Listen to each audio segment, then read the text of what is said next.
of these judges is going to have to jail Trump for contempt of court.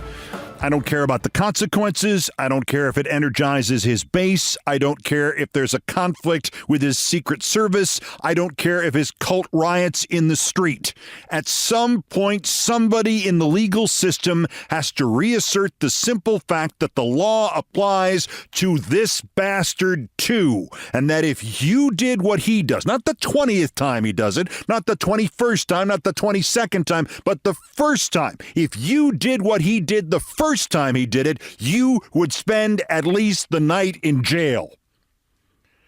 Trump has come to the courtroom in the damages phase of his trial for defaming E. Jean Carroll a second time, and during testimony muttered and mumbled like a jerk talking over the dialogue at a play or a movie, his senile dementia dribbling out of all four corners of his square head.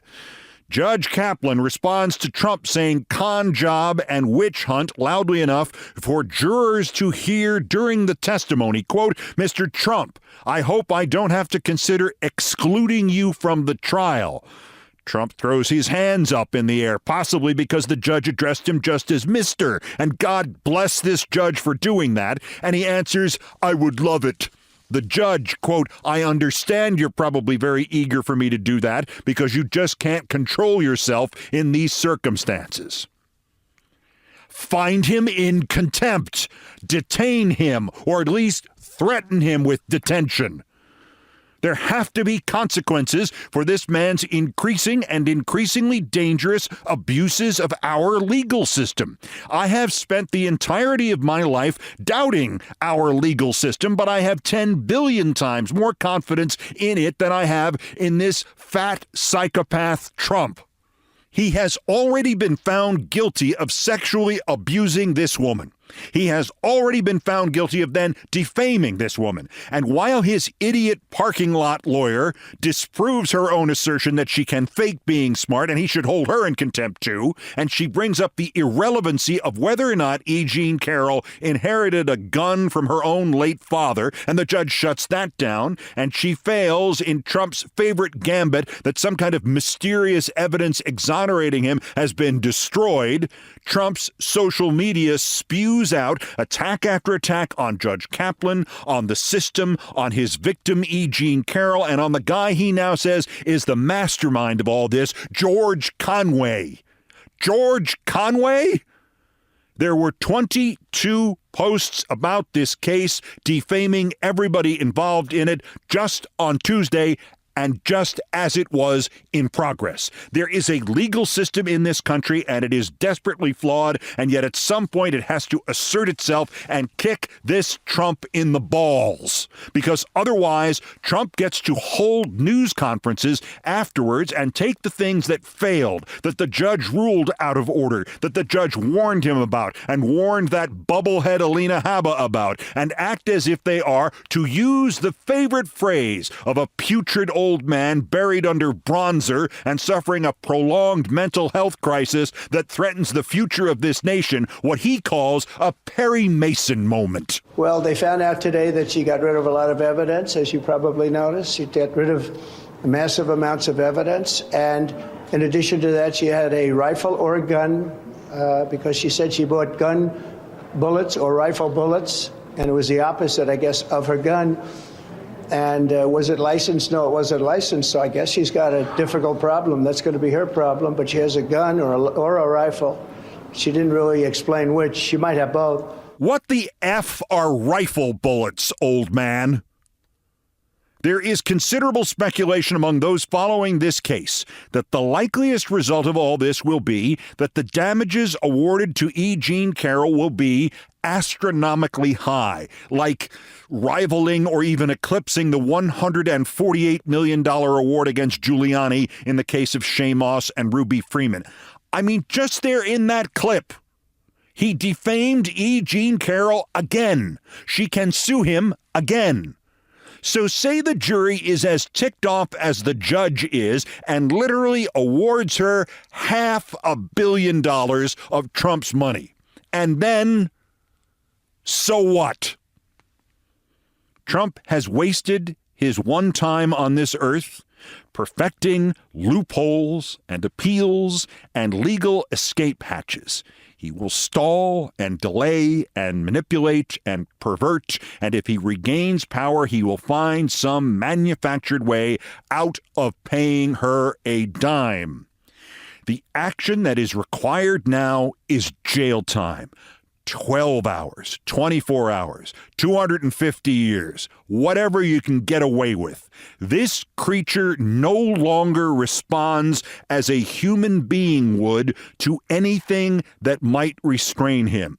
There exists no simple nor measured solution to the threat he poses to the, forgive the cornball here, the threat he poses to the American way of life. He is not lashing out merely at Judge Kaplan or Judge Engoron or Judge Chutkan or E. Jean Carroll or Jack Smith or Letitia James or any individual. He is lashing out at the United States of America and the laws under which the rest of us must live. And it is time that those who are charged with enforcing those laws and punishing the breaking of those laws to teach this asshole one mighty lesson that will shut him up in both senses of the phrase. Judge Kaplan, he's in your courtroom. He is in contempt of you and the law and the country and reality. Show him at his cult. And most importantly, those of us who still believe in this country and believe in the rules, show us that the law and the country and reality are not at the mercy of one fat, deranged old man. He is in contempt. Now put him in jail. Meanwhile, in Maine, a symbolically but not practically important ruling on Trump's ineligibility under the 14th Amendment. State law there requires the Maine Secretary of State to rule on ballot eligibility before the courts do, but now a state superior court has overthrown that law. The justice has ruled that Secretary of State Shannon Bellows cannot take Trump off the ballot in Maine until the Supreme Court of the United States rules on the disqualification clause. The secretary confronted an uncertain legal landscape, writes Justice Murphy, incorrectly. She, quote, should be afforded the opportunity to assess the effect and application of her ruling based on how the Supreme Court rules on the Colorado 14th case. It's nonsense. It's weak-kneed, meddlesome, both-sidesist, dilettantish nonsense. On the other hand, we have what might be the first murmurs about the elephant in the 14th Amendment room, or more correctly, the elephants. The 14th Amendment has not been acknowledged in any previous case of ineligibility for the presidency, but it has been used without hesitation or confusion against candidates for the House and Senate and those already elected to those offices. The 14th Amendment disqualifies Barry Loudermilk of Georgia, your genial tour guide to the Capitol. The 14th disqualifies Clay Higgins and his insistence on the record in the House about ghost buses, whatever the hell he thinks ghost buses are. It disqualifies the Speaker of the House, Mike Johnson, and the amicus brief to hold up the certification and all those who signed it. It disqualifies Congressman Scott Perry and Congresswoman Marjorie Taylor Greene and Andy Biggs and Lauren Boebert and Josh Hawley and Ron Johnson and Paul Gosar and countless others. And most immediately, the 14th Amendment disqualifies Elise Stefanik, who just joined Trump in calling the convicted violent perpetrators of the insurrection, quote, hostages, unquote. And while we have not yet seen anybody act to defend the Constitution in this specific regard, somebody finally spoke up and did something about the larger issue of Elise Stefanik on the House floor yesterday. Congressman Dan Goldman, 10th District, State of New York. Thank you, Mr. Speaker. I rise today to introduce a resolution to censure Congresswoman Elise Stefanik for providing aid, comfort, and support to the rioters and insurrectionists who violently attacked this Capitol on January 6, 2021, in an effort to undermine our democracy and illegally stop the peaceful transfer of power. Since that attempted coup, Ms. Stefanik has repeatedly and persistently expressed support for the duly convicted insurrectionists. Last week, echoing the inflammatory language of criminal defendant Donald Trump, Ms. Stefanik disgracefully referred to the January 6 insurrectionists in prison as, quote, hostages, unquote. Ms. Stefanik's support of convicted criminals charged with offenses against the United States government, including attempted violence against members of this body, is simply unacceptable from a member of Congress. Nor is it acceptable for a member of Congress who purports to oppose anti-Semitism to equate convicted insurrectionists with the more than 130 Israeli hostages who remain subject to horrific conditions in Gaza. She therefore must be censured. I yield back. That, of course, should be the starting point. The 14th Amendment has no expiration date on it. It has no statute of limitations. Quote, no persons shall be a senator or representative in Congress who shall have engaged in insurrection or rebellion against the Constitution of the United States or given aid or comfort to the enemies thereof. And going on national television and calling those convicted of trying to break into the Capitol and stop the certification of the presidential election hostages, that would be the definition of giving aid and comfort to the enemies of the United States, and Elise Stefanik is therefore not eligible to serve in Congress. Remove her from the 2024 ballot in New York State, and let's get this started. Begin the process of expelling her and the others who have been disloyal to this country and given aid and comfort to the enemies thereof. Back briefly to yesterday's topic and the inability of our inflexible, unthinking coterie of dilettantes who call themselves our political reporters to realize that if 49% of the participants in a presidential primary vote against the winner, he may still be the winner, but he sure as hell didn't crush his opponents or anything else except maybe he crushed some Adderall. Finally, some of the major news organizations did some of the reporting they should have done in the immediate wake of Monday's vote in Iowa. The key numbers, 51 to 49 is not a landslide, and Trump yes beating Trump no by just 2,222 votes. That should have been the headline. Having failed to make that the headline, there is a series of interior numbers, and places like Politico finally noticed. But these don't look at all like a Trump crush. Hey, what happened? From Politico yesterday, he showed striking weakness in suburban and urban areas. In more than 36 precincts in the suburbs, Trump received less than a quarter of the vote, even while achieving blowout wins of 90+% of votes cast in a similar number of rural precincts. It also reveals his relative vulnerability among suburban and highly educated voters, raising questions about how he will win over a voting bloc that has long viewed him with skepticism and helped fuel his 2020 loss. Well, look at that. It's not what he asked for, but the Tin Man has gotten a brain. Charlie Sykes from thebulwark.com, who I never mean to include among the dilettante pundits, did the kind of work your average TV commentator or writer at Politico would never think to try, work that involved logic and a calculator. The low turnout Monday in Iowa had many reasons, mostly the real field temps as low as 30 below. Fine, valid, but whatever their cause, Sykes notes it means that Trump's vote total Monday comprised only 8% of all the Republicans just in Iowa. It's not a landslide if you've gotten 8% of your own party's voters to vote for you. Sykes also hit the entrance and exit polling in Iowa. A quarter of those Iowa Republicans who did go to the caucuses said they will not vote for Trump in November. That's not if he's convicted or if he's dead. That's right now. They won't vote for this Trump in November. If he's convicted, the no-way number jumps from 25% to 31%. And by the way, if 31% of Republicans across the country will not vote for a convicted Trump, he's going to lose in a landslide.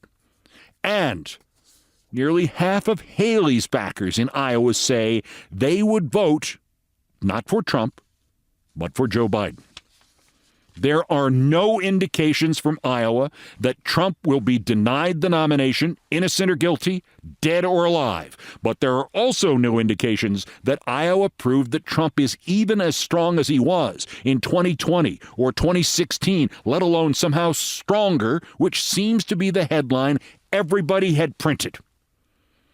Oh, by the way, New Hampshire, Tuesday, where Nikki Haley is now up to 38% in new polling, Ron DeSantis is headed to South Carolina this weekend. Ron DeSantis just punted New Hampshire. Also of interest here, yes, I saw. Trump has 3 or 4 bright red marks on his right hand, one on the thumb, one on the forefinger, 1 or 2 on the upper palm. And yes, I saw James Carville has speculated they are not cuts or bruises, but sores. Sores consistent with the secondary stage of syphilis. No, I don't think they are syphilis. Although I'll respect Mr. Carville's knowledge of the subject. I don't think there's syphilis, in large part because the photos of Trump from Tuesday show no red marks on his right hand, and I don't think they would burst into full vivid color overnight.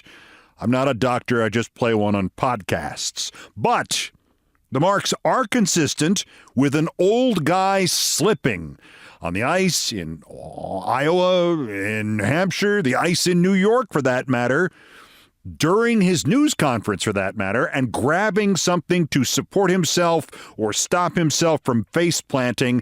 The campaign should explain what the marks are. Actually, I will be very disappointed if Trump and his campaign do not claim the marks are stigmata.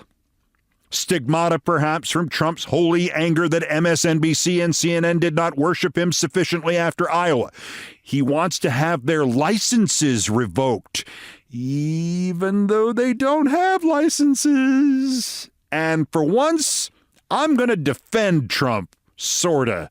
His belief that he can bully MSNBC and NBC News into better coverage is based on the fact that the Republican Party has already bullied MSNBC and NBC News into better coverage, thanks to the interventions of Tom Brokaw, and I was there when they did. That story next. This is an all-new edition of Countdown. This is Countdown with Keith Olbermann.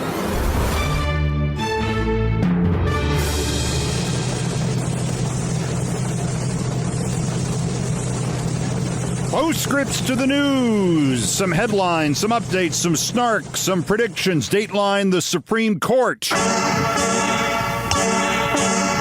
Here we go. The 14th Amendment and presidential immunity cases are the obvious ones where the Supreme Court can turn this nation into Weimar Republic 2.0. But there's another subtler one that could basically bar all environmental protection regulations and business regulations and, anything that keeps the rapacious among us from rapaciousing. The court heard arguments yesterday about a repeal of the now 40-year-old Chevron decision, which says that if regulatory statutes are ambiguous, judges have to defer to the regulatory agency's interpretations of those statutes. Supreme Court watchers said the 6 members of the Republican Supreme Religious Court seemed skeptical of Chevron and seemed willing to kill it, and with it, the legal basis for most government regulations. When the Solicitor General, arguing to keep it, said it would be an unwarranted shock to the legal system to remove it, Justice Frat Boy M. Kavanaugh belched that there were, quote, shocks to the system every 4 or 8 years when a new administration comes in, whether it's communications law or securities law or competition law or environmental law. He doesn't like laws. Once again, we approach the point at which we will have to decide whether to continue to let this illegally packed court push us back towards the year 1885, or to draw a line in the sand and say, hey, nice ruling, boys, and how are you going to enforce it? Are you sending Clarence over in his RV with brass knuckles? Dateline Capitol Hill. Marjorie Taylor Greene providing the comic relief yet again. Barney Rubble's stunt double at a committee hearing, setting herself up one more time. I just traveled in airports across the country just the past few days.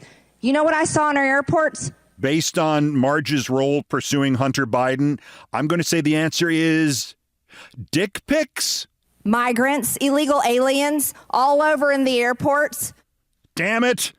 Well, were the migrants carrying dick pics? Well, did you ask? Did you ask to see their papers? You didn't, since you'd have no legal right to do that? Then, how do you know they were undocumented, Marge?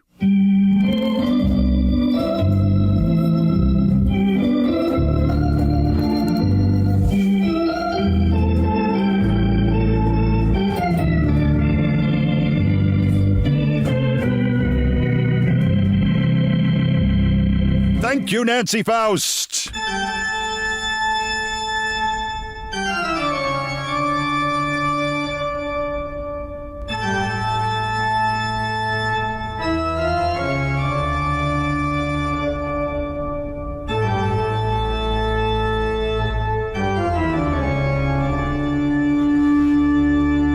Still ahead on this all-new edition of Countdown, the Republican presidential candidate threatening MSNBC.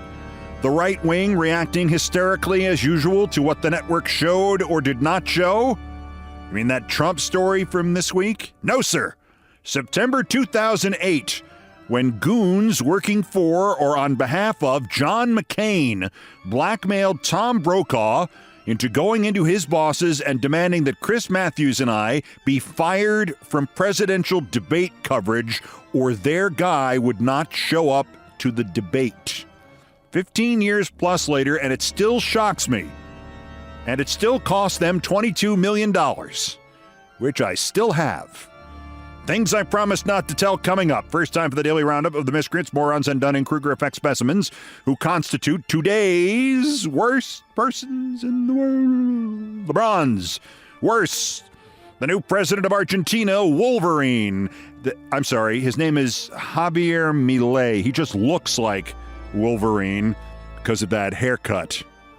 They let this nutball talk at the World Economic Forum in Davos, and he blamed basically all of the world's problems on equality for women. Quoting Milei, all that this radical feminism agenda has led to is greater state intervention to hinder the economic process, giving a job to bureaucrats who have not contributed anything to society. Examples, ministries of work of women or international organizations devoted to promoting this agenda. Another conflict presented by socialists is that of humans against nature, claiming that we human beings damage the planet, which should be protected at all costs, even going as far as advocating for population control mechanisms or the bloody abortion agenda, unquote. Congratulations, Argentina. Your new president is actually dumber than he looks. The runner-up, worser, the Babylon Bee, which is a right-wing humor website. And there is the ultimate oxymoron.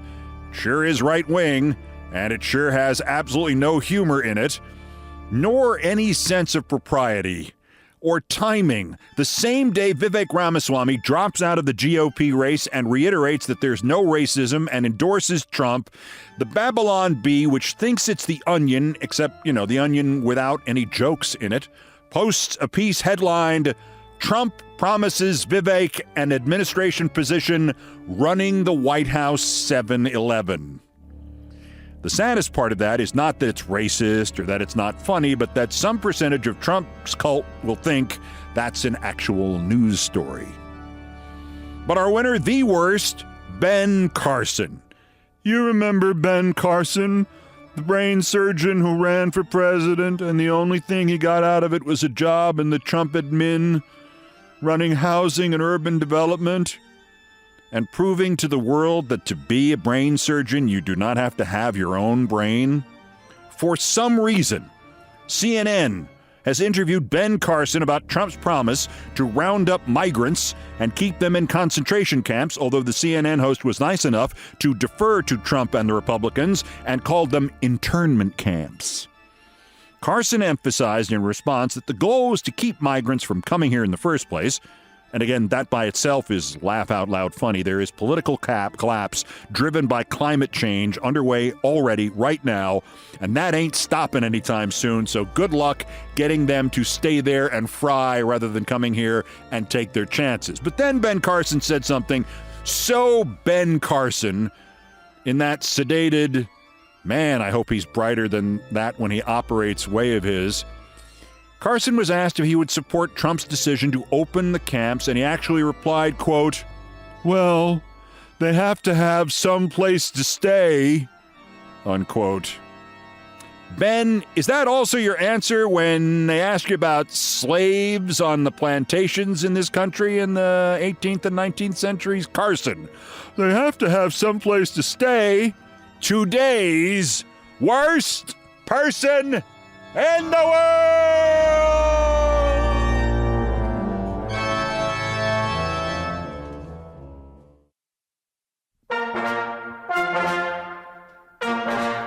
Just ahead, Trump demanding MSNBC should lose its license, even though it doesn't have a license, for not televising his latest victory speech. It's actually not something he invented. The Republicans have been doing stuff like this to MSNBC since 2008, and sadly getting away with it. Things I promised not to tell next. First time for another dog in need you can help. Every dog has its day. And we go to Anson County, North Carolina, and a puppy they have called Sweet Cheeks. 17 weeks old. A beautiful white and tan dog found abandoned and paralyzed on the side of a road there, literally left to die, probably after being beaten by a human. Only by accident was he found before another animal or exposure killed him. This is a lot of money that might not get the result we want, but we have to try. They want to try to get him, the definition of innocence betrayed by humans, to get him back the use of his legs. This means treating his injuries and then seeing if surgery might get him back the use of his legs. My friends at Hounds in Pounds are fundraising for him. They're going for $4,000. You can find Sweet Cheeks at givinggrid.com, and I'll tweet him out too. Your donations can help, and so also can your reposts. Sweet Cheeks thanks you, and I thank you.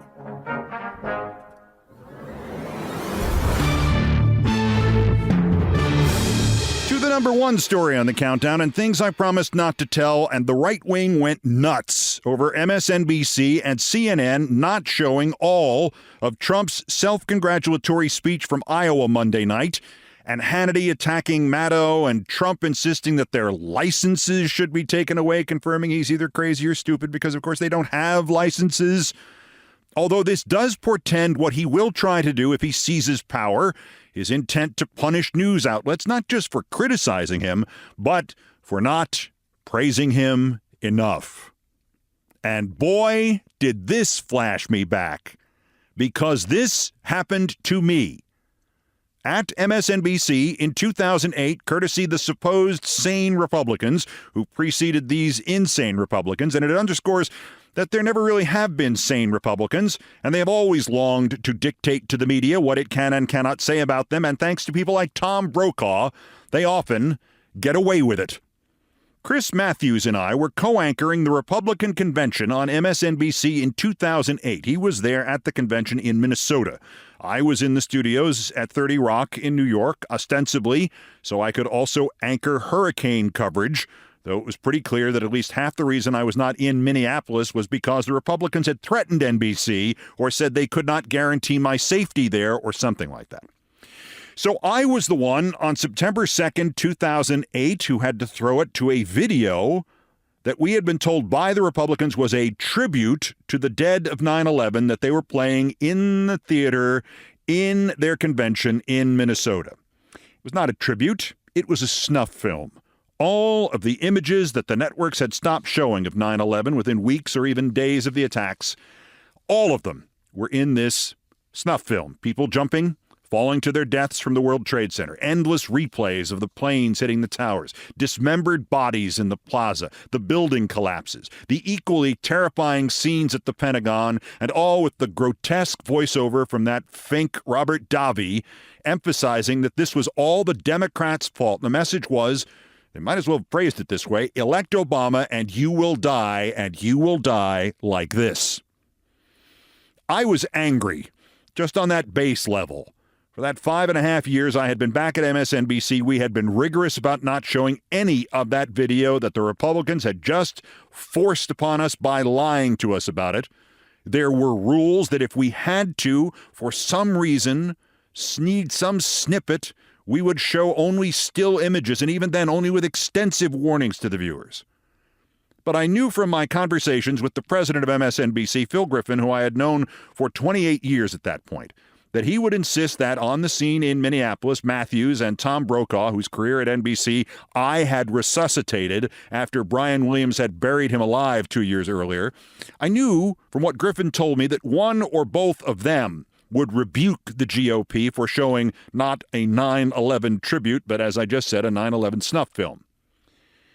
The snuff film ended. We came out to Brokaw and Matthews, and Brokaw kind of coughed, and Matthews said, well, and he turned to Brokaw and said in that loose fire hose delivery he had, Tom, it kind of underscores terrorism, big thing for Republicans, they try to stop Obama.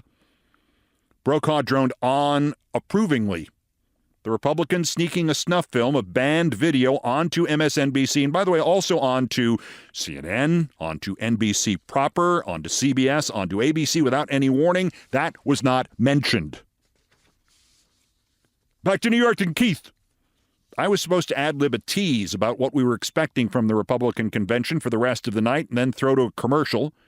Instead, I said, and this is a paraphrase, the original tape disappeared that night, that before we moved on, I felt I needed to apologize. That we at MSNBC, and for that matter at NBC News, had extremely strict rules about not showing the video the Republicans had just shown you via our network without any warning, without any context, and by lying to us. And we certainly would not have shown the horror and death and blamed it on the Democrats, or for that matter on the Republicans. I said if we had done such a thing ourselves, there would have been people fired. The public program the GOP provided said that was going to be a 9/11 tribute film, I said, and so did the private conversations with the network, which included the reminder from NBC and MSNBC that we had rules against showing the scenes of horrible death and mutilation and destruction. So I apologized on behalf of whoever trusted the Republicans to live up to their word that MSNBC viewers were forced to see the video our network had promised never to show them. So, 3 nights later, without as much as an email to me, this Griffin had called my agent and told her I was fired and Matthews too from our coverage of the upcoming McCain-Obama debates. I happened to be off that night in the press box watching a Mets-Phillies game at Shea Stadium, so she had to relate these details to me by phone as I walked down the many ramps in the stadium's bowels and headed towards the subway. I told her to call Griffin back and tell him I was quitting on the spot right then.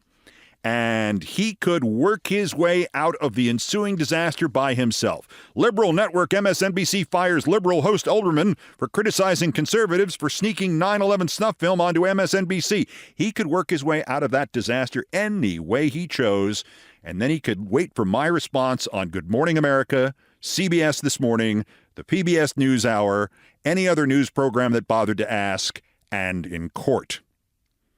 I made a few phone calls to friendly voices within the NBC management structure, got from them a clearer picture of what had happened, and despite the spotty cell service along the elevated train line heading back into Manhattan, I got a message from a newspaper reporter friend who neatly tied together all that I was hearing elsewhere.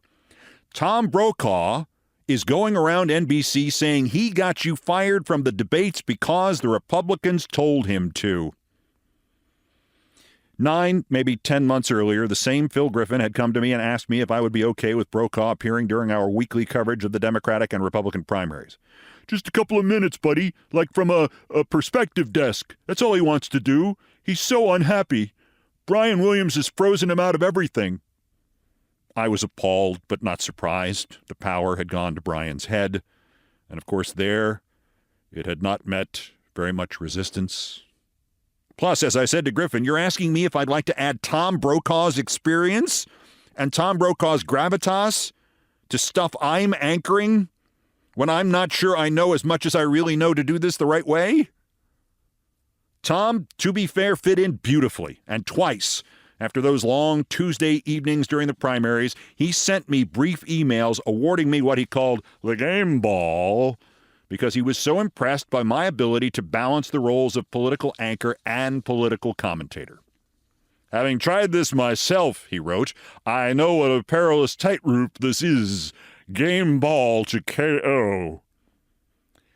I mock them now, but they meant so much to me then that I printed them out and carried them in my wallet. Until September. And now Brokaw had gotten me fired because, as my newspaper friend said, the Republicans told him to. Well, that wasn't hard to unpack either. Tim Russert had died on the 3rd of June that year. I anchored that night until 2 in the morning. It was still an open wound. There were still tears. We didn't know it then, but the structure of NBC News and the perilous tightrope balancing NBC and MSNBC had died with Tim Russert. So did the role of moderator of the second debate between John McCain and Barack Obama, scheduled for about a month from my subway ride on October 7th, 2008 in Nashville.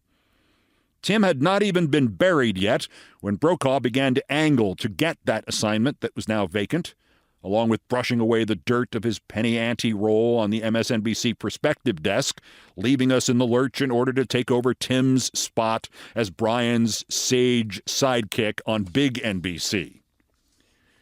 The month before, August, there had been a story coming out of the east end of the third floor at 30 Rock where NBC News managers sat around not doing much of anything, that a Republican goon named Ed Gillespie had been in there with Griffin and the idiot NBC News president, Steve Kappas, trying to get me silenced or fired or off the convention coverage or something, and that somebody prominent from NBC News was in there with Gillespie or was invoked by Gillespie. The rumor mill was not confident in who it was or what exactly they were doing. That Friday night in September 2008, as I switched from the elevated 7 train to the underground F, the whole thing came together.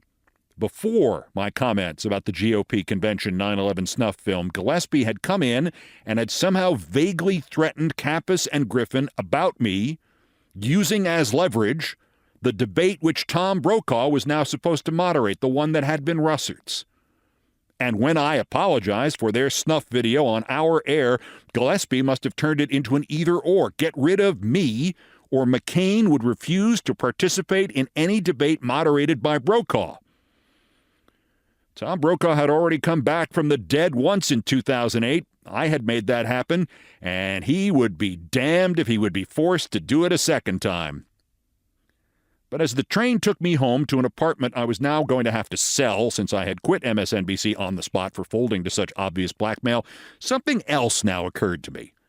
Why would MSNBC or NBC or our parent corporation GE actually think that they could remove me from the debate coverage on MSNBC, where the Rachel Maddow show had not yet been born and was only going to premiere the next week, and the 3 times a night my show ran accounted for something like 60% of the entire day's network audience and all of its profits? How did they think they were going to get away with that without a really bad reaction from our audience? Plus, if a newspaper man already knew the Brokaw part, how could this story be avoided? Something like this. MSNBC has announced it had removed its liberal star Keith Olbermann from coverage of the McCain-Obama presidential debates. Sources confirmed former NBC News anchorman Tom Brokaw, now an MSNBC commentator, had helped the Republican Party to blackmail NBC into the decision. Olbermann immediately resigned, saying, quote, "In succumbing to this coercion on behalf of John McCain, NBC has now forfeited any further right to be called a news organization, and I'm sad to say MSNBC, which I built, is now dead."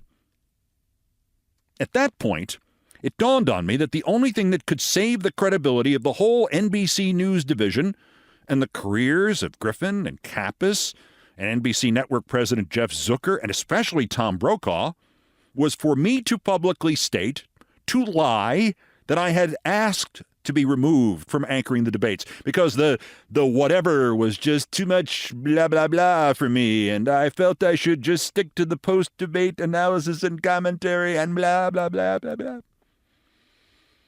In short, they would have a choice. They could fire me from the debates and destroy everything, including the $100 million a year or so in profits NBC was suddenly making off MSNBC after years of losing about that much. Or I could lie and claim it was my idea and I could save everybody's ass and their money, including my own. I got out of the subway and raced home. I called my agent. I explained it to her. I'm not quitting. In fact, I'm going to get a huge raise. Listen carefully. You call Griffin back and explain to him I will now personally save his job even though he doesn't deserve it. And Kappas's, and Zucker's, and Brokaw's, and everybody else's. I'll take the fall. Instead of letting them get fired by the MSNBC audience, I'll say this was my idea, and it will cost him only $12 million. Oh, and he has to leak the fact that it cost him $12 million. That's the deal. And she paused for a second and she said, hey, that's genius. It might not quite be 12, but I bet I get at least 9 million. On Sunday, several news organizations reported I had asked to be taken off the anchor desk for the debates. 2 months and 1 week later, the New York Times wrote, quote, Keith Olbermann, the anchor of Countdown on MSNBC, has extended his contract through the next presidential election season, the network announced. Mr. Olbermann and MSNBC essentially tore up the 4-year, $4 million a year contract they signed last year and replaced it with one worth about $7.5 million a year. So that was a $3.5 million raise for 4 years to a total of $14 million, except the new contract added 2 years to my old deal, so the raise was actually $22 million. All stories have punchlines. This punchline is about Brokaw. We would have gotten away with this. NBC would have gotten its money's worth for the $22 million in hush money it had to pay me because it had rolled over for Republican Party blackmail, except Brokaw couldn't keep his mouth shut. So proud was he of preserving his role as moderator of the October 7th debate that he had to explain in explicit detail how he went to his bosses at NBC News and threatened them on behalf of the GOP. I mean, on the record, he said this. September 29th, a lengthy and glowing Brokaw profile in the New York Times. Quote, Mr. Brokaw said that over the summer he'd, quote, advocated within the executive suite of NBC News to modify the anchor duties of the MSNBC hosts Keith Olbermann and Chris Matthews on election night and on nights where there were presidential debates. Mr. Brokaw said he had also conducted some shuttle diplomacy in recent weeks between NBC and the McCain campaign. His mission, he said, was to assure the candidates' aides that despite some negative on-air commentary by Mr. Olbermann in particular, Mr. McCain could still get a fair shake from NBC News, unquote. That was his mission? The hell that was his mission. Happily, Brokaw just could not resist boasting even further. The next sentence reads, quote, Mr. Brokaw said he had been told by a senior McCain aide, whom he did not name, that the campaign had been reluctant to accept an NBC representative as one of the moderators of the 3 presidential debates until his name was invoked. One of the things I was told by this person was that they were so irritated, they said if it's an NBC moderator for any of these debates, we won't go, Mr. Brokaw said. My name came up and they said, oh, hell, we have to do it because it's going to be Brokaw. No insufferable person in all of broadcasting history has a better rep and a better and more undeserved rep than Tom Brokaw. So, when a Trump leans on NBC management because the coverage that he got was not the coverage he wanted, don't think it won't have an effect. Because in 2008, they loved me then, as they love Maddow now. But what they loved about each of us was not the truth we provided, but the money. There is a second punchline. After all this, when the new format came out, MSNBC had David Gregory, quote, anchor, unquote, the debate coverage. Practically all this meant was that I was on the air until 90 seconds before the debates began, which is when I said, now here's David Gregory. And he was on the air for 4 or 5 minutes after the debate ended, which is when he would then say, now here's Keith Olbermann. And on election night, with David officially the anchor of MSNBC's coverage at 10:59 p.m., he said, and bless him for this, with the last voting booth closing at 11 p.m., NBC News can now project the winner of the 2008 presidential election. Keith? Plus, that $22 million, I still have it.